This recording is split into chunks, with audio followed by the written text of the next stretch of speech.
a igreja crescia. Mas eu observo que entre o tempo, o diabo sempre teve as suas formas de trabalhar com a igreja. Ele sempre teve as suas formas, os seus meios de tentar parar a igreja. Quando nós olhamos para os nossos pais da igreja, que fundou, que começou a igreja lá atrás, após Cristo ser morto, ressuscitar, e os apóstolos começaram a anunciar o evangelho, começaram a pregar a palavra. A Bíblia diz que a igreja sofreu uma grande perseguição, de maneira que os apóstolos foram mortos, alguns martirizados, alguns crucificados, alguns deceptados, e muitos tiveram as piores mortes que nós podemos imaginar. E junto com isso, o diabo, de uma certa forma, tentando parar a igreja, o diabo, de uma certa forma, tentando destruir a igreja. Naquele tempo, ele tentou parar a igreja matando os cristãos. Naquele tempo, ele tentou impedir a igreja de crescer, matando os crentes, matando aqueles que serviam a Deus, aqueles que pregavam a palavra, aqueles que anunciavam a Cristo. Ele começou a matar. Que jeito, pastor? Através, muitas das vezes, dos mártires, muitos dos nossos irmãos foram mortos, através das arenas, comidos por leões. Mas a Bíblia diz que isso não conseguiu parar a igreja, não conseguiu deter a igreja seguiu caminhando, a igreja seguiu, triunfando entre os séculos. Entre o tempo, a igreja foi crescendo, porque a intenção do diabo, ele achou que se ele matasse os crentes, se ele matasse os cristãos, ele ia conseguir parar a igreja. Eu me lembro que eu estava lendo um livro, e esse livro estava dizendo que um dia Nero, após ele ter feito uma grande atrocidade, naquela noite ele matou mais de centenas de cristãos dentro da arena, foi lançado na arena para ser comido por leões. E a história diz que naquela noite, ele, quando acabou com esse espetáculo, quando os cristãos foram mortos ali naquele lugar, dentro daquela arena, a história diz que um dia, à noite, depois de tudo ter acabado, ele desceu dentro da arena e começou a andar dentro daquela arena, vendo o rosto daqueles cristãos que já haviam caído, mortos ali naquele lugar. E ele começou a olhar em cada rosto que ele olhava, ele viu um semblante não de tristeza, um semblante não de medo, mas ele olhava e viu um semblante de alegria. Aquilo tirou o sono de Nero. Nero não conseguiu dormir mais, porque ele viu no rosto daqueles cristãos que morreram um sorriso de esperança, um sorriso como que alguém dissesse: olha, isso não é o suficiente para nos parar, para parar a igreja, isso não vai conseguir parar a igreja. E aquilo tirou o sono de Nero. Mas o diabo tentou por muitos meios, e um deles era através da morte, para tentar impedir a igreja de crescer, para dividir a igreja, para separar a igreja. Só que com o passar do tempo, nós chegamos agora ao tempo que nós estamos vivendo, e o diabo entendeu que não adianta matar o crente, e que ele não precisa mais matar o cristão. Ele entendeu que para ele destruir a igreja, para ele parar a igreja, ele não precisava mais matar os cristãos, ele não precisava mais matar o crente, ele não precisava mais matar o pastor. Não, ele não precisava mais disso. Ele entendeu que no passar do tempo, o que era necessário não precisava matar, mas o que era necessário era simplesmente ele dividir a igreja. O que para a igreja, o que tem poder de parar uma igreja, de destruir uma igreja, é a divisão. É quando duas pessoas pensam diferentes, agem diferentes. Uma igreja dividida. Então, quando o diabo entendeu isso, que se ele dividisse a igreja, ele conseguia parar a igreja, ele conseguia destruir a igreja. O diabo, então, agora, ele não está mais interessado em matar, ele não está interessado mais em eliminar os cristãos, não. Ele simplesmente está trabalhando para dividir a igreja. Hoje você pode ver, hoje já não se mata, você não vê mais, olha, o pastor foi martirizado porque estava pregando o evangelho. Não, você não vê mais, você não se vê mais. Olha, a irmãzinha estava saindo da igreja e alguém passou e matou os irmãos que estavam dentro da igreja porque eles estavam adorando a Deus. Não, você não vê mais. Por quê? Porque o diabo entendeu que não adiantava mais matar os cristãos. Então ele usou de uma estratégia, ele usou de uma artimanha,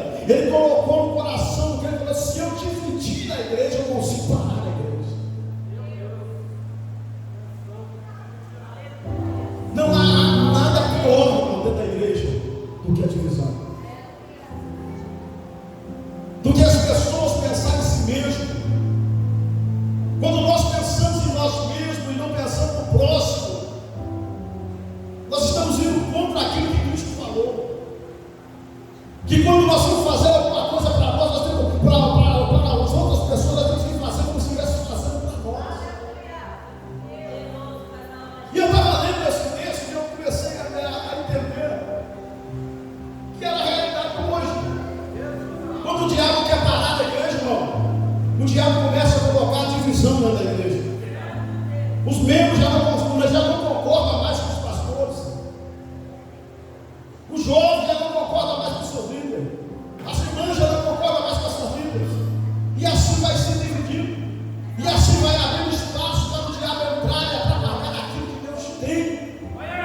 Então o diabo entendeu que ao invés de matar era mais fácil ele dividir, separar. E ele veio agindo no meio das igrejas, no meio do povo. Aonde ele acha lugar, irmão, ele entra. Aonde ele acha lugar, ele entra e destrói mesmo. Destrói mesmo. E eu estava lendo esse texto, eu entendi aquilo que Paulo está dizendo. Quando Paulo está dizendo isso, Paulo está dando aqui, Paulo está falando aqui sobre a fórmula da igreja. Paulo está falando aqui sobre o modelo da igreja. Paulo está citando aqui sobre o modelo de uma igreja a qual o diabo não tem poder para destruir ela. Paulo está falando aqui de uma igreja, o modelo de uma igreja a qual o diabo não encontra brecha para entrar e destruir ela.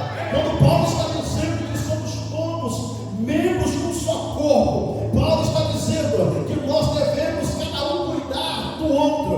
Paulo está dizendo que nós devemos cada um se preocupar com o outro. Quando nós agimos dessa forma, o diabo não acha brecha para entrar e para dividir ou separar a igreja. Vamos mesmo. Porque assim como o corpo tem muitos membros, tem pessoas que usam de uma frase para ser independente ou para ser desigregado. Tem muitos aí falando que não precisa estar dentro de uma igreja, que não precisa congregar. Tem muitos aí batendo no peito dizendo que ele é a igreja. Eu sou a igreja. Não, não. Nós fazemos parte da igreja. Paulo está dizendo aqui que a igreja é como se fosse o corpo. E para o corpo ser perfeito, ele precisa estar com todos os membros dele.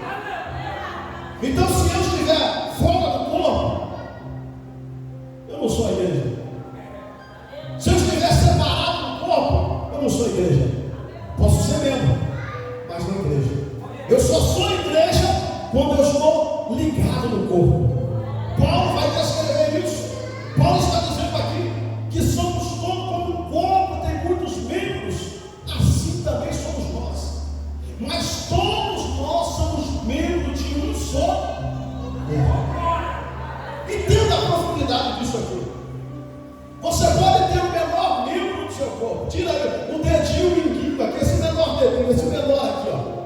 Pega essa pedrinha que crava aqui no canto da unha. Quando ela encrava, irmão, quando você puxa ela, a dor é tão grande que o corpo inteiro sente. A reação é uma coisa minúscula. É um membro tão pequeno, mas quando ele é afetado, o corpo inteiro sente o que aquele membro está sentindo. Paulo está descrevendo o corpo aqui, a igreja como corpo. Paulo vai dizer isso porque assim a igreja deve agir. Um se preocupando com o outro, um cuidando do outro, um se importando com o outro, um sentindo a dor do outro. Não é porque eu estou bem que eu não vou se preocupar com o Bruno. Não é porque o Bruno está bem que ele não vai se preocupar. Não.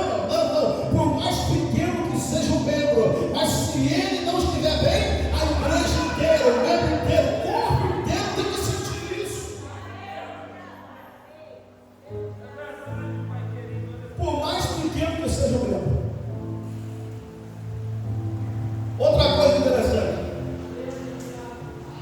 da mão ele é o menor, mas se você bater nele, cortar ou fazer qualquer machucado desse dedo, observe uma coisa: qual que é a sua primeira reação quando você machuca, quando você bate? Qual que é a primeira reação?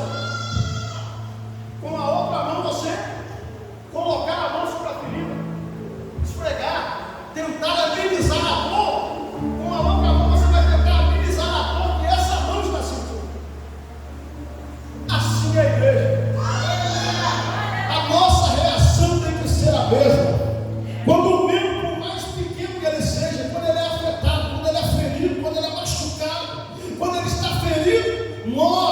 os outros membros têm que ter a mesma reação, de tentar fazer o que? Amenizar a dor.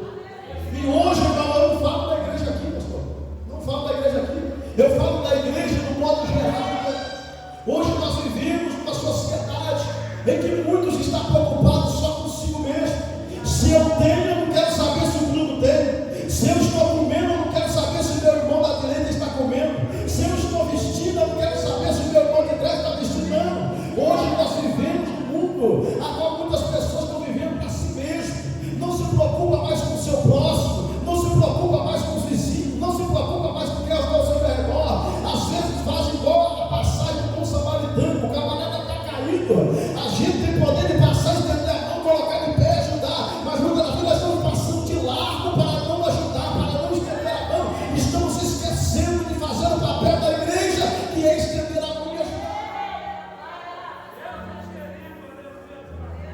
Mas quando Paulo está escrevendo isso, Paulo está dando aqui um modelo da igreja, como a igreja deve ser.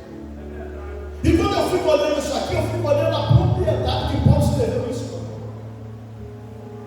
Paulo escreve isso, e em Colossenses capítulo 1, e o versículo de número 7, Paulo vai dizer que Cristo é o cabeça da igreja. Cristo é o cabeça do corpo que é a igreja. Então logo nós vamos entendendo o que Paulo está descrevendo aqui. Paulo está descrevendo um corpo humano. E esse corpo ele é formado, esse corpo perfeito, estou falando de um corpo perfeito. Esse corpo formado com todos os seus membros, porém, sobre este corpo, uma cabeça. Cabeça essa que dá o comando para que os membros e para que as outras partes do corpo reajam ou tenham movimento. Você já viu uma pessoa quando ela sofre um AVC? Quando a pessoa sofre um AVC, a pessoa, o primeiro sintoma, logo que vai afetar, é os seus movimentos, é o movimento dos membros. Por quê? Porque a cabeça é o que movimenta todo o corpo. Se a cabeça parar, se a cabeça morrer, o corpo morre. Se uma pessoa tiver um derrame e tiver uma morte cerebral, a pessoa é declarada morta. Por quê? Porque o corpo em si morre também. Assim a igreja, nós somos um corpo. Cada um de nós somos membros de um corpo. E esses membros juntos formam um corpo. E esse corpo forma a igreja de Cristo. E essa igreja é regida por uma cabeça, que é Cristo. Cristo é o cabeça da igreja. A igreja sempre foi e sempre será regida por Cristo. A igreja não é regida por nós, não. A igreja é regida por Cristo. Cristo continua sendo o cabeça da igreja.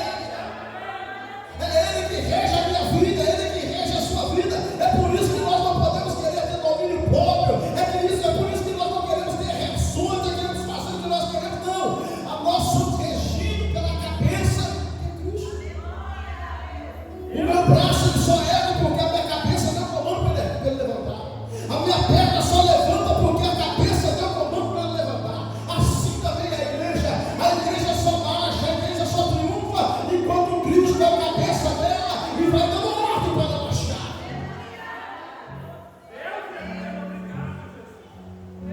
A igreja que tem Cristo como cabeça, o diabo não consegue parar essa igreja.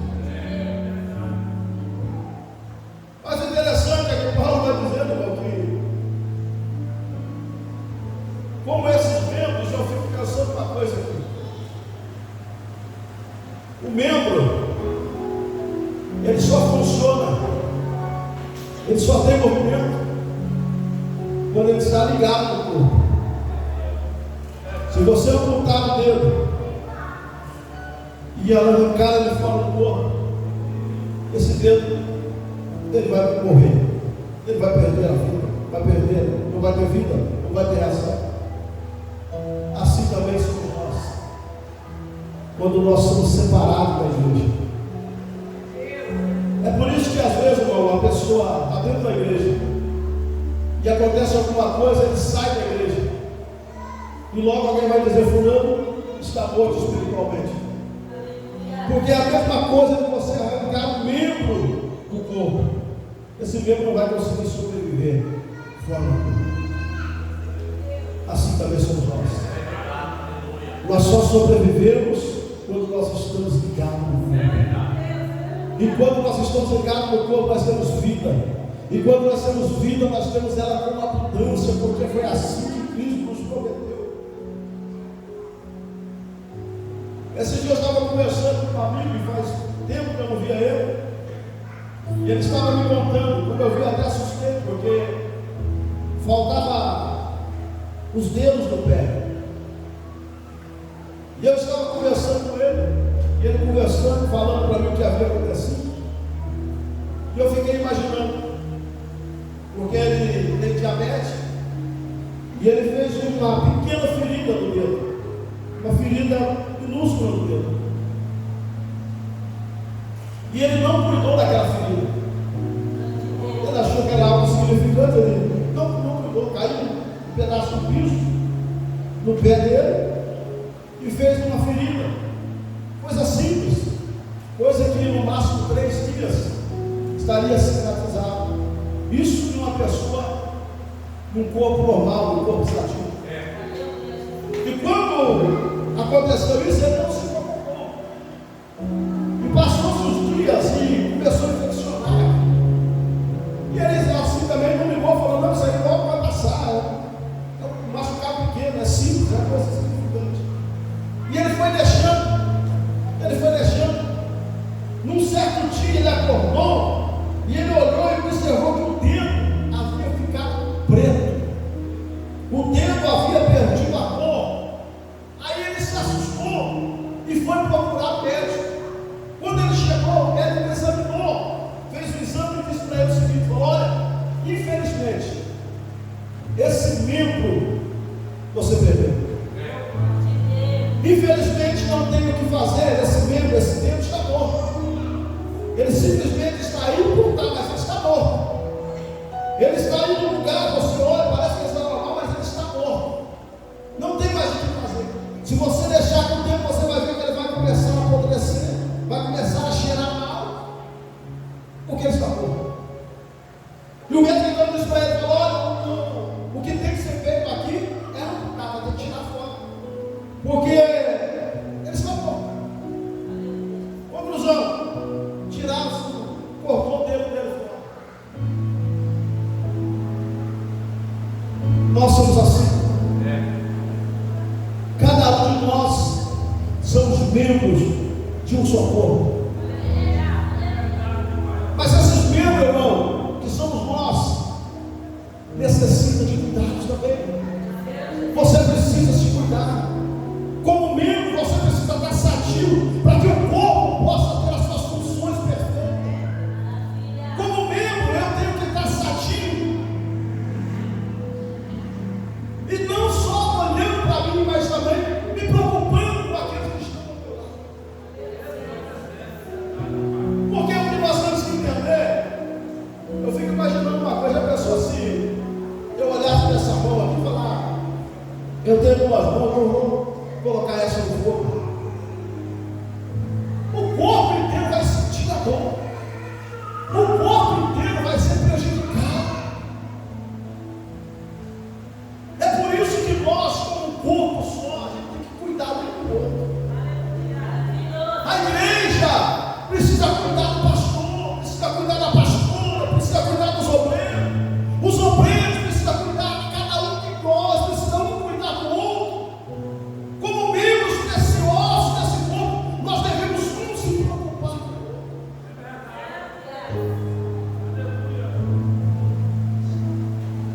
Se nós agirmos dessa maneira que Paulo está nos orientando, se nós tivermos esse entendimento que somos um só corpo, que se essa mão se machucar, o meu corpo inteiro vai sentir. Se nós tivermos esse sentimento do que Paulo está escrevendo aqui, irmão, o diabo não vai conseguir destruir.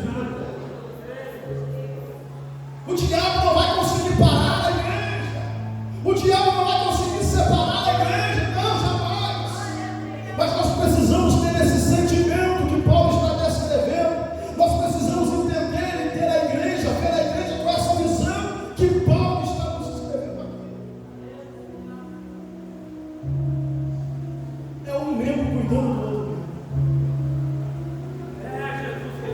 Esses dias eu estava vendo um soldador soldando, e ele estava sem máscara, ele soldava com uma mão e com a outra mão, ele protegia o olho, a mão protegendo o ombro, um membro protegendo o outro membro. É assim que é a nossa função. Nós como igreja, nós como corpo, é essa que é a nossa função. A nossa reação tem que ser essa. Se o mindinho não está bem, nós temos que se preocupar em cuidar dele. Se o dedão não está bem, nós temos que se preocupar em cuidar dele.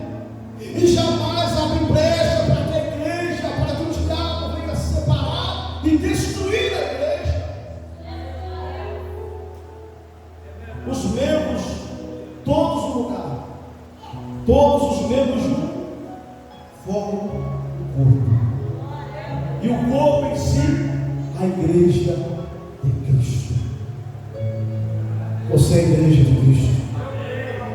Eu sou a igreja de Cristo. Mas nós só somos igreja quando nós estamos unidos. Cada um de nós somos membros desta igreja, membro do corpo de Cristo.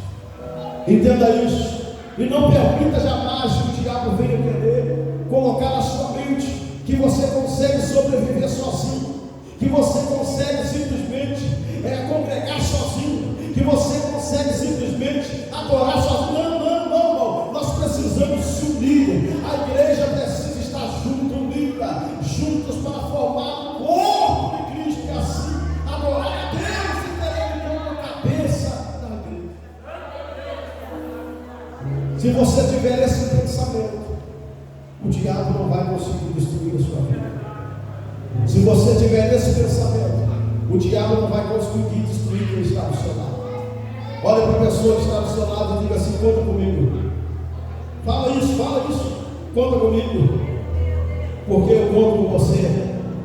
Isso não fala, conta comigo, porque eu conto com você. É assim que a igreja é assim que a igreja de Cristo é, e o diabo não pode destruir a igreja. Eu quero louvar a Deus por essa oportunidade. Que Deus possa falar melhor no coração dos irmãos. Quando o Bruno fez o convite, eu falei: Bruno, eu não sou mais pregador, eu sou pastor agora. Porque lá atrás, quando a gente começou, há 25 anos atrás, nós começamos nessa linha de pregar, de liderança. Mas um dia, eu pregava todos os dias, toda quinta, todo dia eu pregava. Um dia eu estava no culto numa igreja, o pastor me chamou para pregar numa igreja, e a igreja estava lotada, o culto foi uma bênção, Deus. E a igreja lotada, e aquela bênção, Deus abençoou pessoas sendo batizadas no Espírito Santo, uma bênção, Deus. Naquele dia eu saí alegre do culto, falei: mas que bênção, Deus me surpreendeu, hoje vai ser um culto maravilhoso. Aí quando eu passei em frente da igreja, para ir embora para minha casa, eu andei dentro da igreja, o pastor estava terminando o culto, e dentro da igreja estava o pastor, a esposa dele, mais 2 obreiros, e mais 3 pessoas que estavam visitando a igreja. Naquela hora Deus falou no meu coração: quando você está por aí, cavando poço dos outros, o diabo está aterrando os seus poços. Eu cheguei em casa e comecei a pensar, eu consegui dormir, eu comecei a pensar no culto que eu estava, e o meu pastor da igreja falou assim: naquele dia de ano, pastor, eu falei para o pastor, eu não vou sair mais, eu vou ficar para ajudar o senhor. Eu vou ficar para ajudar o senhor nessa hora. E daquele dia em diante, Deus estava trabalhando, eu não sabia. Eu fiquei, comecei a trabalhar, o pastor colocou no segundo, fui trabalhando. Aí naquela linha, irmão, aí a gente começou a apacentar. Então, quando a gente passa a apacentar, a gente prega ensinando. A linha já muda, eu não consigo mais pregar, eu prego ensinando. Então a linha nossa é essa, pregar ensinando, mas que você entenda, que você saia daqui entendendo que cada um de vocês são preciosos. Às vezes o membro olha e fala: eu sou insignificante, eu não tenho tanto valor. Mas quando olhar, irmão, o membro, por mais pequeno que ele seja, ele é muito importante para que o corpo funcione perfeitamente. Tente pegar um corpo sem os dedos para ver. Tente pegar, por mais pequeno que seja, tente pegar para você ver. Você não vai conseguir. Porque por mais pequeno que seja o membro, que você se acha ser, porque existe isso aqui. Muitas das vezes a gente está tomado de um sentimento de inferioridade, achando que a gente é inferior. Mas por mais pequeno que você seja, por menor que você seja, o corpo precisa de você. O corpo só funciona porque você está ligado nele. O corpo só está funcionando bem porque você está ligado nele. E Entenda isso. Às vezes a pessoa fala, não vou fazer falta na igreja. Vai fazer sim, pô. Porque se você sair, a igreja vai ficar com membro a mais, o corpo vai ficar com membro a menos. A igreja pode até caminhar, o corpo pode até andar, não é assim? Mas vai estar com dificuldade. Tem um amigo nosso, o Jeff, ele não tem dedo pequeno, esse meu dedinho menor no pé. Ele anda, pastor, o corpo dele se movimenta. Só que ele anda com dificuldade. Porque está faltando ele. Assim é a igreja. A igreja pode caminhar, mas se estiver faltando o por menor que ele seja, irmão, a igreja vai caminhar, porém ela vai caminhar com dificuldade. Então quando você olhar para você e dizer, eu não vou mais na igreja, eu não vou mais fazer parte da igreja, eu não vou mais congregar, aí eu não faço falta nenhuma lá. Não, eu não estou fazendo falta nenhuma. Faz sim, você faz muita falta. Se você parar, se você desistir, você vai fazer falta. O corpo não vai funcionar perfeitamente. Você faz falta. Você faz falta. Todas as vezes que você pensar em desistir, pense nisso. Se você desistir, você vai fazer falta. Amém? Deus abençoe os irmãos, Deus abençoe o pastor Bruno, pastor. Deus abençoe, muito obrigado pela confiança e que Deus abençoe a igreja. E se você pode aplaudir, aplauda Jesus, porque ele merece. Pode ter glória, vitória e de louvor para a condição.